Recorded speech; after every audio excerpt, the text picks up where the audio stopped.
Hello, and welcome to our presentation, Grant Writing for Positive Social Change. I'm Dr. Laurel Walsh, and I'm joined by my colleague, Dr. Gloria Kumagai, and we are both from the Richard W. Riley College of Education and Leadership. Hello, this is Gloria, and I'm going to start us off with the agenda. So today's agenda is to identify positive social change rationales for writing a grant. Learn the steps in the grant seeking process. Review best practices for grant writing for nonprofit and social change audiences. Provide an overview of public and private grant funding resources and learn the common grant format and steps in the grant writing process.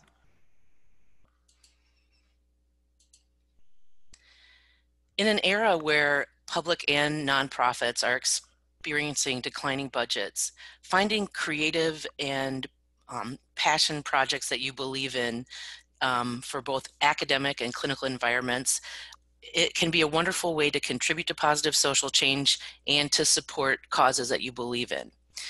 Federal grants and local state grants represent an avenue for financial support for projects that might fit in very neatly with things that your college or you as an individual would like to see funded. Again, you can look at grant writing with a purpose of actually obtaining the grant. It's also a wonderful opportunity for a personal volunteer contribution to an organization or a nonprofit that you believe in to participate in the grant writing process. And there's wonderful positive professional development options inside of the grant writing world.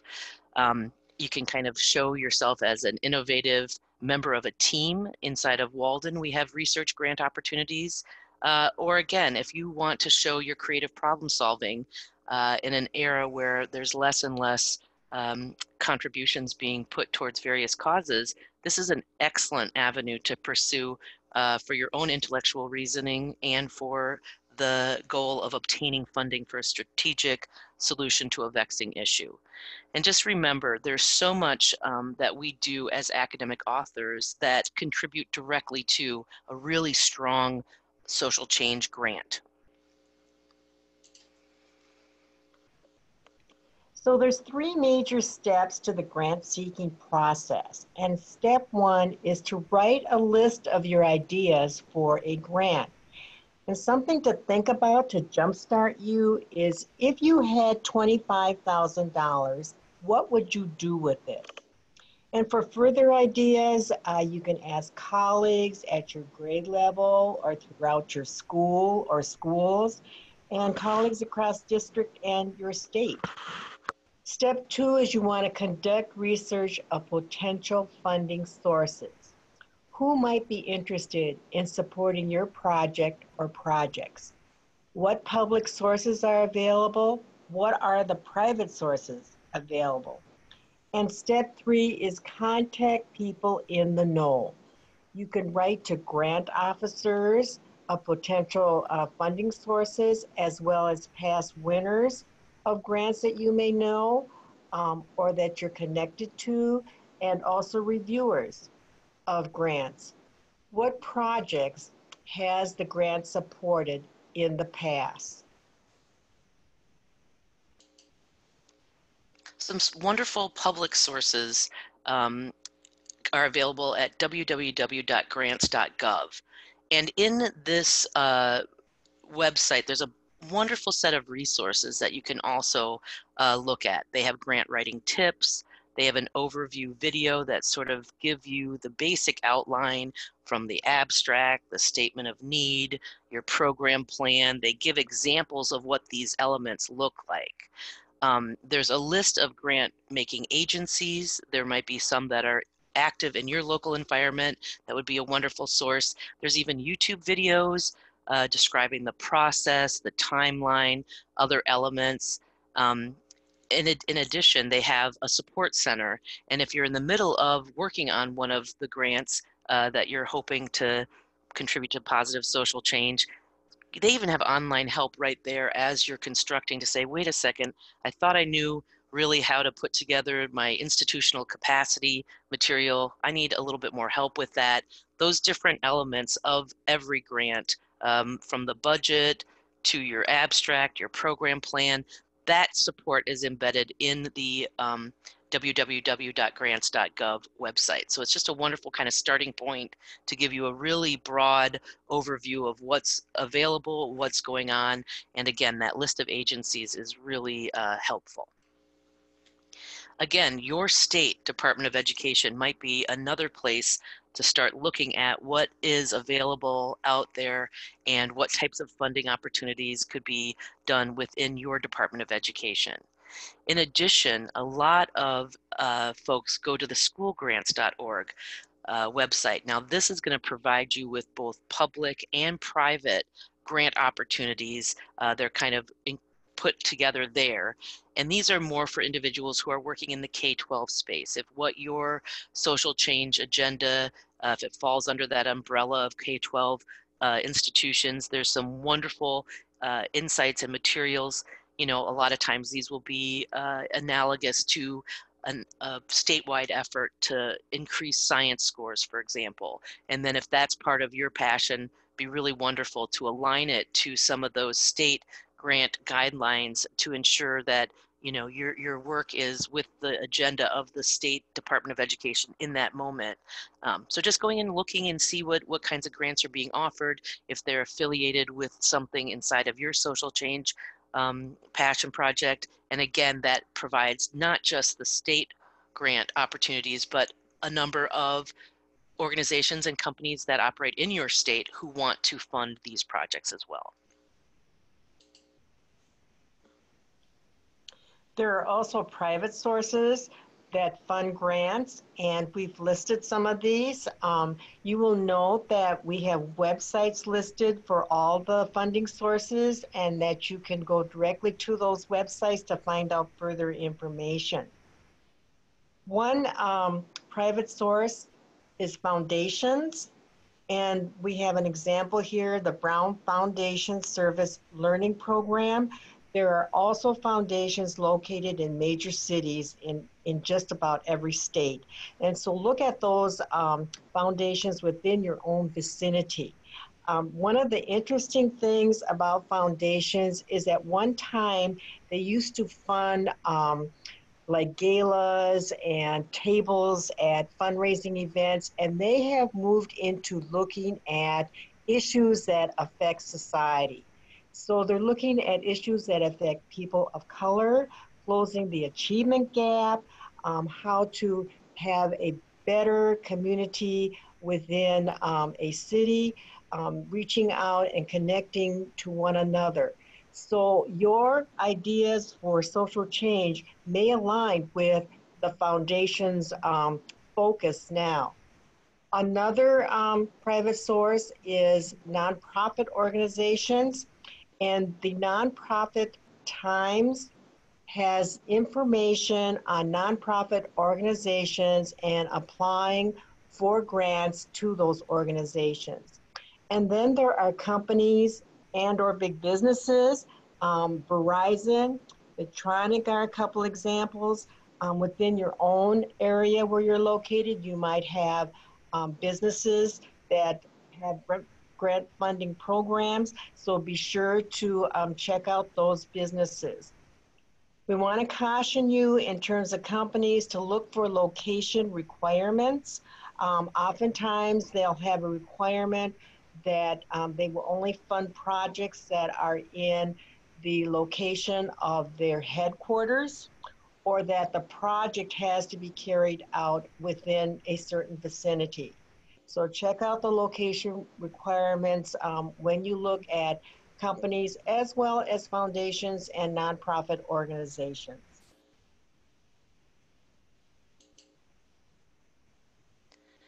And here's some specific K-12, again, grant opportunities. PearsonSchool.com has a wonderful set of resources. And again, those are focused on more of the elementary and high school age student and issues and concerns. And then there's a really wonderful frequently updated clearinghouse called Grant Wrangler, and that allows you to sort of look at all of the different types of funding opportunities that might be available around a certain social change topic. And so really one of your first steps that Gloria and I would both recommend is immersing yourself in the grant world and look at what types of um, concepts are being funded, because really you're going to start with a well-defined problem that you have a passion about, and you're going to anchor it in the literature, and you're going to provide the author like really clear, the assessors, a clear vision of how the world would be different or better if your grant idea was funded. So getting to understand who's funding the grants, what types of mission and vision statements these individual organizations promote is a great starting point for your own positive social change grant authoring.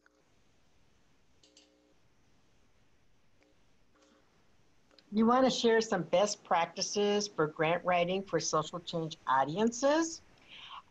First of all, review the grant guidelines for applicability. So how is your exact project relevant to this grant? You want to consider the mission, core values, location, and topic related to social change. And you want to make sure that if you're applying as a member of an organization, that your organization's mission, core values, and topic align with the grant funder.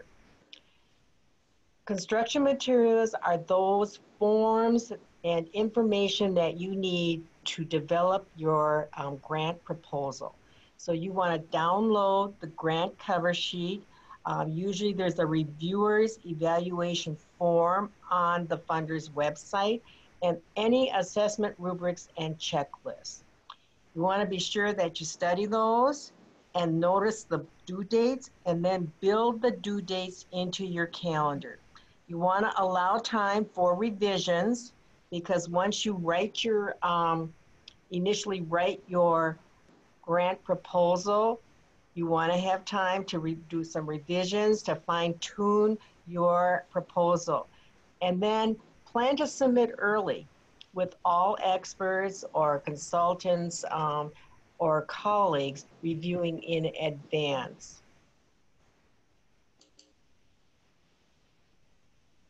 Now, one of the most important things about a best practice is writing a narrative, and within those initial paragraphs of your grant proposal, you want to have a hook, because you want to persuade social change experts who are reviewing your proposal to think that your idea is worthy of further investigation. And as a grant reviewer, if I wasn't hooked in those initial paragraphs to your proposal or to a proposal, it was hard to read the rest. So make sure that you've crafted a narrative that's going to hook the reader, the reviewer, and who probably is a social change expert, into wanting to know more about what you're proposing to do. Again, you want to make sure to appeal to your audience mission and core values, include a detailed budget that's well thought out, and you want to demonstrate the positive social change implications for funding. So describe in detail the change that could result from your proposed grant or the preferred state. And that could be part of your hook in terms of writing the narrative in your initial paragraphs of your proposal.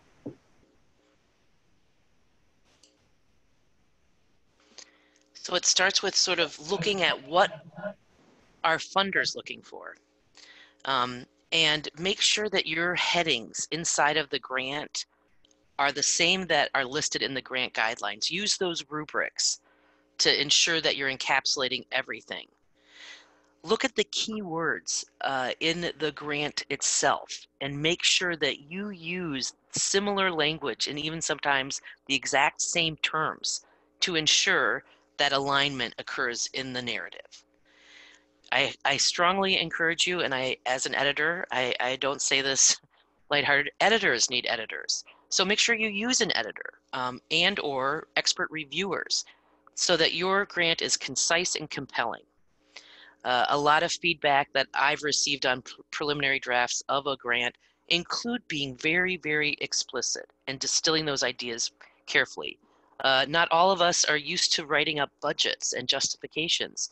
So sometimes ensuring that your expert reviewer pays close attention to a place where you might not feel as comfortable. So for example, if you were writing your budget and you put $1,000 for travel, that's a lump sum. A far better and revised budget would include the destination, approximate ticket costs, per diem for food, really getting into the granular details of how that $1,000 would potentially be spent, conference fees or other elements. Um, Making sure to use Grammarly. You want to make sure that you put your best foot forward, that you double check, that you really have the best, clearest, most concise language, that the argument is really anchored in peer-reviewed scholarship with recency and currency. We want to see that the grant has been put together in alignment with the existing literature on the topic, and when possible, submitting in advance of due date. I think we've all had the unpleasant experience, if you've ever worked on a grant with others, of coming down to the wire and desperately trying to get everybody's CVs included, and it's not the preferred way. So as Gloria had mentioned, building that due date, almost give yourself an artificially tight deadline to ensure that you get your grant in ahead of time. Sometimes the grant reviewers literally go in order of receipt. So those individuals who've planned ahead and get that material in front of the reviewers quickly are going to be those individuals who are seen first, and potentially those hooks and those narratives create a compelling argument that others would be having to live up to. So, thinking ahead, planning ahead, and giving lots of time for revision.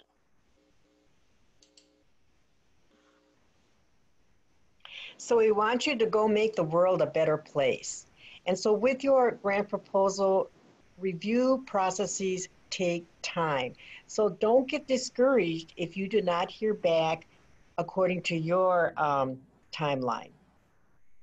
Ask grantors for more information. They will always want to help you. And ask them for information if by chance you don't get funded, because you can always reapply to funders.